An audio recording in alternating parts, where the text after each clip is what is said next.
अखिलेश जी से लेकिन मैं जानना चाहता हूं, पहले तो बधाई, अगर सच में ये रुझान जो है वो परिणामों में तब्दील होते हैं। बहुत शानदार उत्तर प्रदेश में आपने लड़ाई लड़ी है और अब तक भी मैं देख रहा हूं 34-35 सीटें ऐसी हैं जहां पर समाजवादी पार्टी आगे चल रही है। बहुत कमाल की ये लड़ाई मानी जाएगी। और आपके अनुभव से मैं समझना चाहता हूं, क्योंकि बहुत सारे दर्शकों के मन में ये सवाल है कि क्या अभी पलट सकता है, कितने राउंड की गिनती हुई होगी, अभी कितने % वोट गिने गए होंगे, कितना कुछ बदलाव हो सकता है। आप अपने अनुभव से बताइए। 12:05 हो रहे हैं, कितने राउंड की गिनती हो गई होगी, कितने % अभी वोट गिने जा चुके होंगे और कितना अभी पलट सकता है आपको लगता है? विशाल जी, अभी जो मैं समझ रहा हूं, क्योंकि आपने दो सीटों के परिणाम भी डिक्लेयर कर दिए। हाँ, जयपुर और गांधीनगर। गांधीनगर के हाँ, दो अब डिक्लेयर का मतलब है कि लगभग 14-15 चरणों के आसपास का मामला 4 घंटे गुजर चुके हैं। जी जी। तो 12 से 14 जो फेज है उसके परिणाम मुझे लगता है गिनती हो चुकी होगी, एक बात। दूसरी बात, अगर आप डिटेल में जाएं, अपने स्टाफ हमारे साथ है, तो जो बीजेपी 35-40 सीटों पे उत्तर प्रदेश में बढ़त बनाए हुए है, उनमें 15 वो सीटें जहां पे 1012 का सिर्फ फर्क है। तो बीजेपी की स्थिति और 10-15 सीटें उत्तर प्रदेश में घट सकती है। परिणाम आ जाएगा सामने, उस पर बहुत अभी से बोलने का फायदा नहीं है। ठीक है। तीसरी बात जो मैं कहना चाहता हूं, हमारे जो आपने कहा कि धर्म के मुद्दे पे, अब दुबे साहब हमारे मित्र बात कर रहे हैं, और विषयों पे, भाई किसान को आप समझते थे कि हम जो बोल देंगे कि नाले से गैस निकाल लीजिए और पकौड़ा तल लीजिए, रोजगार हो जाएगा। आप जिस तरीके की बातें पिछले 10 साल से इस देश को सुना रहे हैं, और किसानों के मुद्दे हो या नौजवानों के मुद्दे हो, जिन्हें सिरे से नकार रहे हैं, मुझे लगता है कि जनता ने आपको नकारा है। ये जनता ने आपको हटा के विकल्पित सरकार चुनने के लिए मैंडेट किया। अखिलेश जी, अयोध्या से बीजेपी उम्मीदवार पीछे। जिस तरीके से अयोध्या के किसानों के साथ जो अत्याचार हुआ है, जमीनों के अधिग्रहण को लेके, और पूरे गुजरात के लोग वहां पे पहुंच के जो कारोबार और सब चीजों पे कब्जा किया है, अयोध्या के लोगों ने जम के बीजेपी के खिलाफ मतदान किया है। हर जगह पे आप सब क्षेत्रीय लोगों के, क्षेत्रीय सरोकारों को दरकिनार करके आप सब चीज गुजरात से लाके कर देंगे, तो और उत्तर प्रदेश के लोग हर बात को बर्दाश्त करते रहेंगे। इस अयोध्या के परिणाम ने यह साबित किया है कि आपकी हर जबरदस्ती को हम सहेंगे नहीं। कटियार जी, जिस तरीके से देखिए अभी उत्तर प्रदेश के जो भी आ रहे हैं नतीजे, उस हिसाब से प्रधानमंत्री नरेंद्र मोदी ने उत्तर प्रदेश के इन 2 लड़कों पर, खासतौर पर राहुल गांधी, अखिलेश यादव पर एक कटाक्ष किया था। कहा था कि इनकी फिल्म आने से पहले ही फ्लॉप हो गई।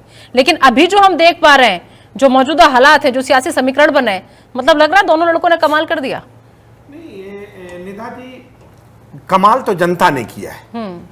हम नहीं, मेहनत तो है सर। हम लोग जनता के बीच में गए और हमने कहा कि भाई ये पिछले 10 सालों में हुआ है, और आपके साथ जो अन्याय हुआ है वो हम होने नहीं देंगे। हम आपके साथ हैं, और जाति जनगणना जैसे मुद्दों पे हो, या जो इस देश में जो पैसा है, जो अभी तक पिछले 10 साल से पूंजीपतियों को लुटाने का जो काम किया जा रहा था, हमने कहा हम उसे रोकेंगे। आपका पैसा है, हम आप तक पहुंचाएंगे, आपके सेवक की भूमिका में रहेंगे, हम आपके शासक नहीं बनेंगे, आपकी सेवा करेंगे, आपके लिए काम करेंगे। हमारे नेता माननीय अखिलेश यादव जी ने कहा कि इन मुद्दों पे, जाति जनगणना पे हो, आरक्षण पे हो, लोकतंत्र पे हो, किसानों की संपन्नता पे हो, हमने समाजवादी विचारधारा पे और जनता के मुद्दों पे हम जनता के बीच में गए, और हम जनता को धन्यवाद करते हैं कि आपने हमारी बात को सुन के और अपने मुद्दों पे आपने मतदान किया है।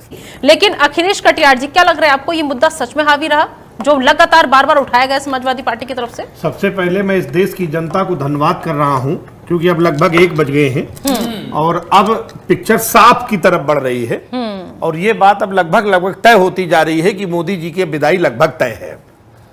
तो पहले सबसे पहले नहीं अभी नहीं कह सकते, अभी नहीं, सिर्फ 40-50 सीटें हैं, 10-15 तो हम यूपी मतलब उम्मीद है बाकी जो अन्य उनको भी ले आएंगे और उनके भी तोड़ लेंगे। लेकिन ये तो तभी पॉसिबल होगा। लड़ाई बहुत अच्छी है, लेकिन सरकार पलट रही है, ये कोई इंडिकेशन नहीं मिल रहा। नहीं, अभी तक तो ये भी नहीं मानते थे कि हम लड़ाई नहीं है। विशाल जी, अभी तक तो यही नहीं माना जा रहा था कि अपोजिशन लड़ाई में है। अनुराग ठाकुर हो या बीजेपी के प्रवक्ता हो, ये लोग ये मानने लगे कि नहीं, हमारी स्थिति अच्छी नहीं है, और इस देश के जनता को, उत्तर प्रदेश की जनता को दोबारा हम धन्यवाद करते हैं कि उन्होंने हमारे नेता माननीय अखिलेश यादव जी के जो मुद्दे थे उनको स्वीकारा, और लगभग अखिलेश जी, आप मान रहे थे कि आप यूपी में सबसे बड़ी पार्टी बन जाएंगे? आप मान रहे थे? यूपी में नहीं, देश में तीसरी सबसे बड़ी पार्टी। मतलब आपको लग रहा था कि एग्जिट पोल या जो कुछ भी उससे पहले आपने जिस तरीके से चुनाव लड़ा, आपको लग रहा था कि यूपी में सबसे बड़ी पार्टी आप बन जाएंगे, कम से कम दोपहर 1 बजे तक, तो ऐसा लग रहा है? नहीं विशाल जी, मैं तो लगातार 2 महीने से उत्तर प्रदेश के अलग अलग जिलों में ही था और मैं ये मानता था कि अगर सही तरीके से मतदान हुआ तो बीजेपी 15-20 सीटों से ज्यादा उत्तर प्रदेश में नहीं जीतेगी। ये बात हम लोगों को क्षेत्रों में जाके कोई पता चल गड़बड़ी, गया था। कोई फर्जीवाड़ा, ईवीएम फ्रॉड कुछ हुआ तो नहीं? उसमें एक दिक्कत थी कि जैसे पिछली बार हुआ था हमारे यहाँ कौशाम्बी जिले में, कई जिलों में जो डीएम सर्टिफिकेट इशू नहीं कर रहे थे, 2-2, 3-3 घंटे बाद सर्टिफिकेट दे रहे थे।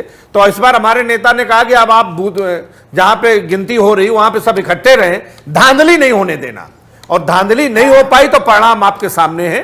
इस बार उत्तर प्रदेश की जनता ने, हमारे मित्र बगल में जो बोल रहे थे, ठीक है, हजारों की संख्या में किसान मरे साढ़ों को लेके बड़ा मुद्दा था, किसानी बड़ा मुद्दा था। और जब भी कोई नेता मुद्दों की बात करता था तो भारतीय जनता